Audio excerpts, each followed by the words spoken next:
Welcome everyone. Today we are going to explore in depth about fascinating world of neuroscience and how it can surcharge our learning ability.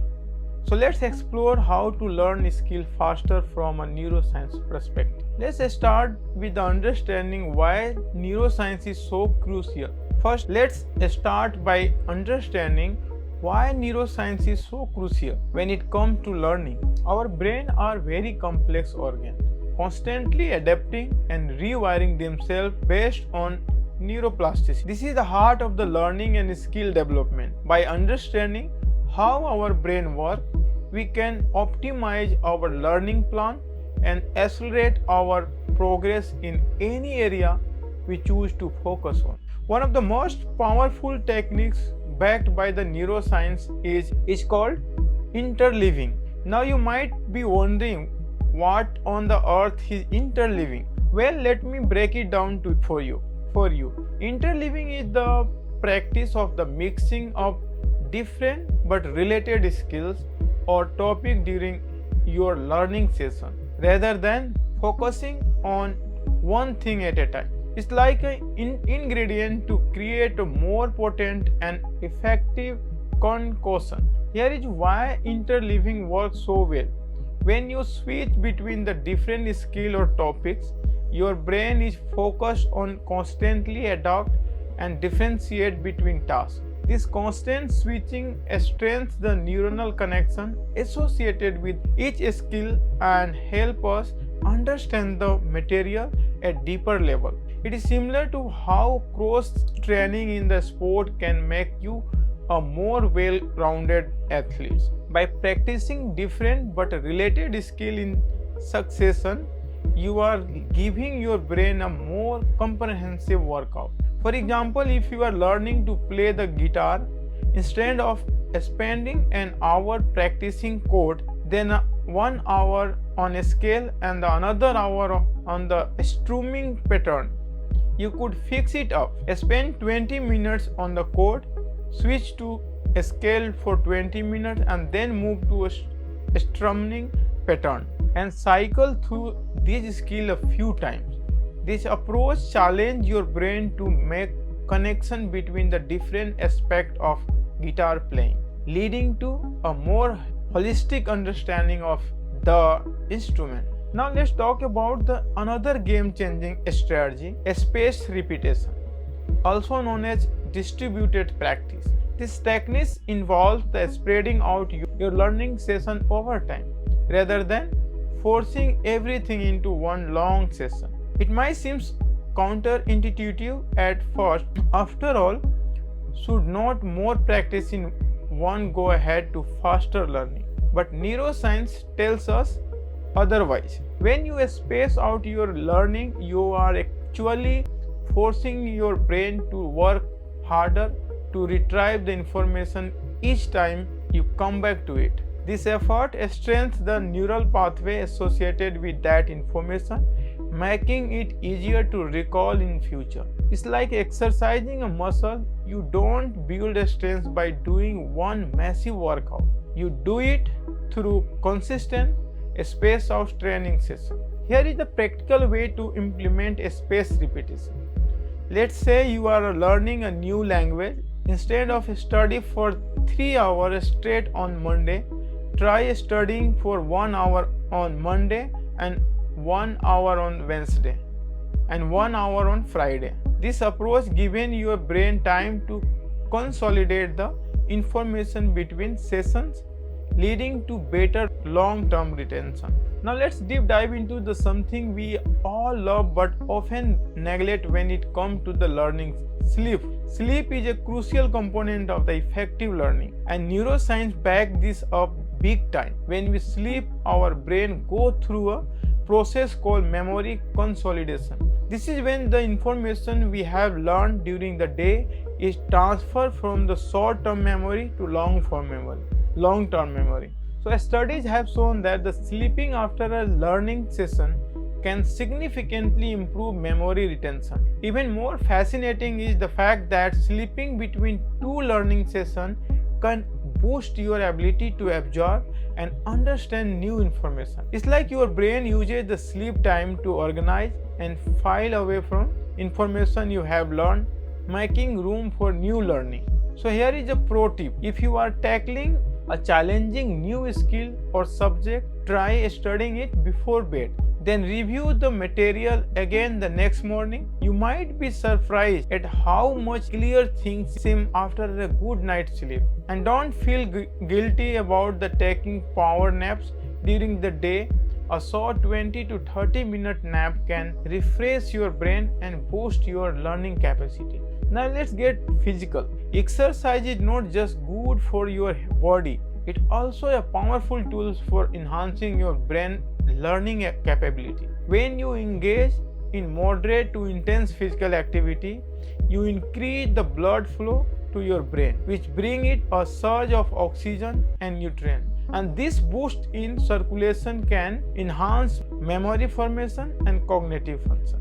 But it gets even better. Exercise stimulates the production of protein called BDNF, brain-derived neurotrophic factor, often referred as to miracle grow for the brain. BDNF promotes the growth of new neurons and strengthens the connection between the existing neuron, which is crucial for learning and memory. So how can you incorporate exercise into your learning routine? Try going to a brisk walk or doing some jumping jacks before a study session to get your blood flowing. If you are learning a physical skill like dancing or a new sport, warming up with some cardio can prime your brain and body to better performance. And remember, regular exercise over time can lead to lasting improvement in cognitive function, making you a more efficient learner across all areas of your life. Let's dive deeper into how our brain processes and store information when we are learning new skill, particularly physical one. So understanding this can help us tailor our practice method for maximum effectiveness. When we learn a new physical skill, different types of neurons and brain regions come into play. One crucial area is the cerebellum, often called the mini brain. Despite its small size, it's only about 10% of the brain total volume. The cerebellum contains roughly 80% of the neuron in the entire brain. It plays a vital role in coordinating movement, balance, and timing. As we practice a physical skill, the cerebellum works to fine-tune our movement, making them smoother and more precise over time. It's like having a super efficient coach inside your head, constantly analyzing your performance and making tiny adjustments to improve it. But here is the more interesting thing. You can actually improve your physical skill without physically practice them through visualization and mental rehearsal.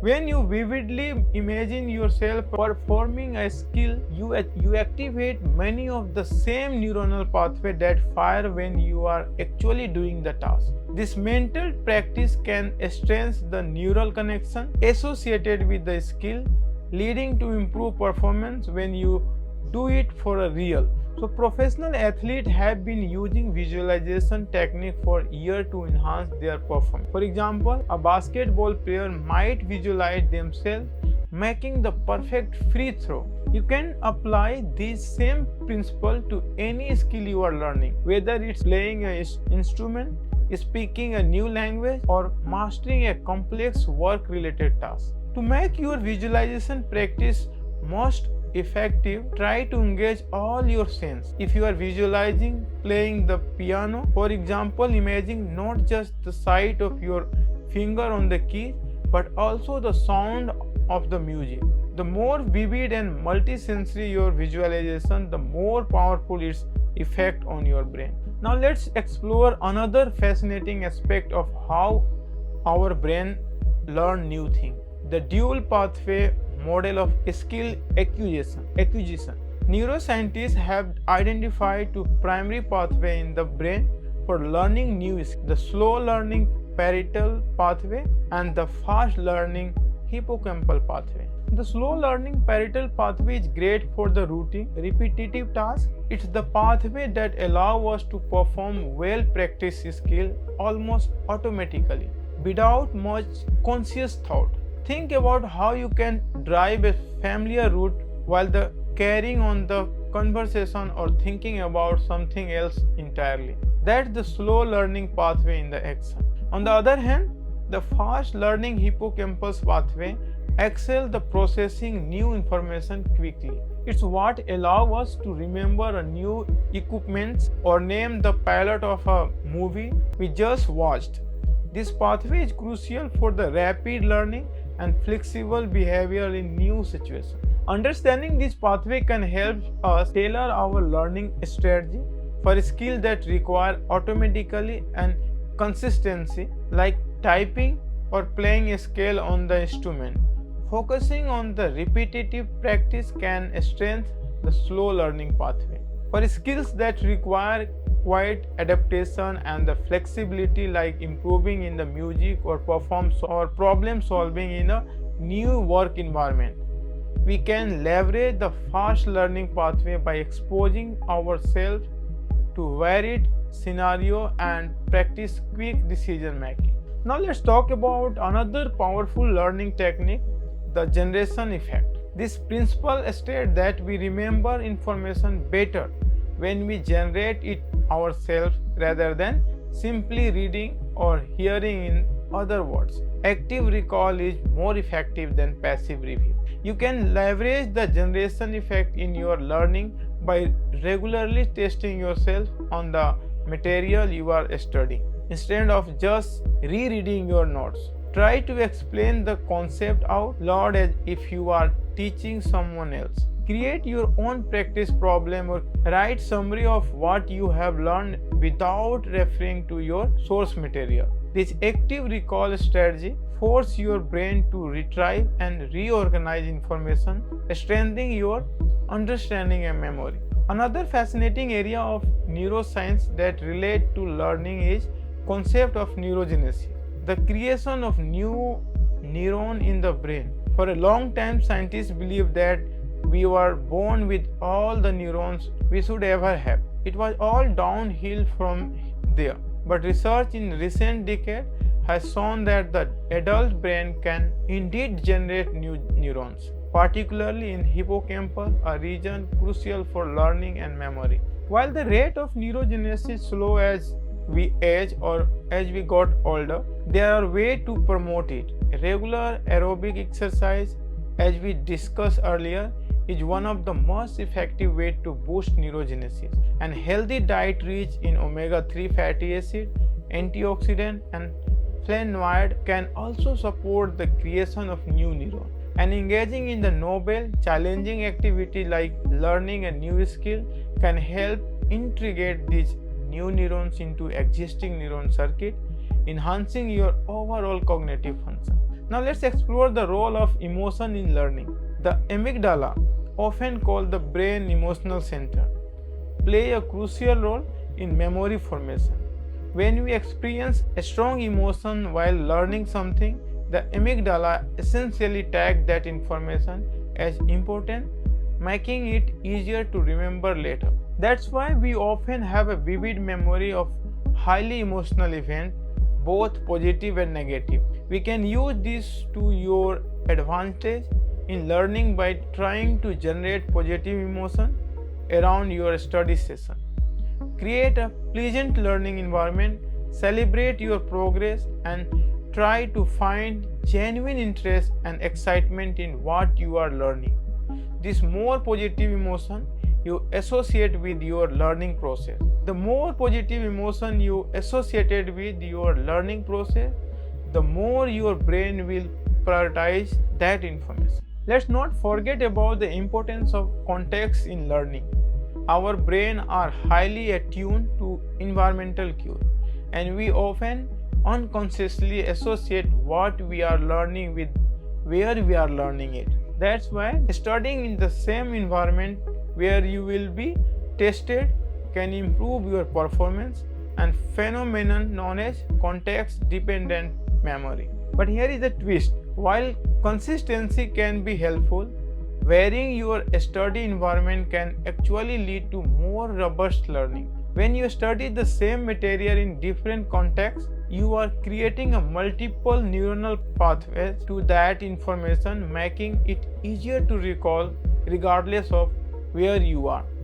So try studying in the different location, your desk, a coffee shop, a park, to build more flexible and resilient memory of what you are learning. Another powerful learning strategy backed by neuroscience is called Elaborative Rehearsal. This involves the connecting new information to existing knowledge or experiences. When you make these connections, you are creating more neuronal pathway to new information, making it easier to remember and understand. For example, you are learning about a historical event, try to relate it to personal experience or modern day situation. If you are learning a new words in a foreign language, associate it with a vivid mental image or word that sounds similar in your native language. The more connections you can make, the stronger your memory of a new information will be. Let's also talk about the power of teaching others as a learning strategy. When you explain a concept to someone else, you are forced to organize the information in your mind, identify gap in your understanding, and find clear way to communicate the ideas. This process known as the Portage Effect that can significantly enhance your own learning and retention. So don't wait until you feel like expert to start sharing what you are learning. Find a study buddy, explain concept to friend or family member, or even start a blog or social media account dedicated to your learning journey. The fact of the teaching will solidify your own understanding and might even new insights you had not considered before. Now let's address a common misconception about learning, the idea of learning style. You have probably heard people saying that there are visual learner, auditory learner, or kinesthetic learner. While it's true that the people may have a preference for how they receive information, research does not support the idea that matching instruction to the person's preferred learning style lead to better learning outcome. Instead, neuroscience suggests that the engaging multiple senses and using varied learning method is most effective for everyone. When you see, hear, or physically interact with the material you are learning, you are creating richer multisensory memory that are easier to recall later. So don't limit yourself to one method of learning. Use a variety of methods to engage in the material you are studying. Now let's wrap up by talking about the importance of break and the downtime in the learning process. While it might seem counterintuitive, taking a regular breaks can actually accelerate your learning. When you step away from the focused study, your brain does not just shut off. Instead, it enters a state known as default mode network, where it continues to process and consolidate information. That's why you might suddenly have an aha moment about something you have been studying while you are in the shower or out for a walk. Your brain has been working on the problem in the background, making new connection and insight. So don't feel guilty about the taking breaks. They are an essential part of the learning process. In conclusion, learning is a complex process involving multiple brain regions and neuronal pathways. By understanding and leveraging these neuroscientific principles, we can significantly enhance our ability to learn new skills quickly and effectively. Remember to use interleaving to mix up your learning. Teach others, engage multiple senses, and take regular breaks. So go forth, my friend, and embrace the incredible learning potential of your amazing brain. So thank you for watching and see you in the next video.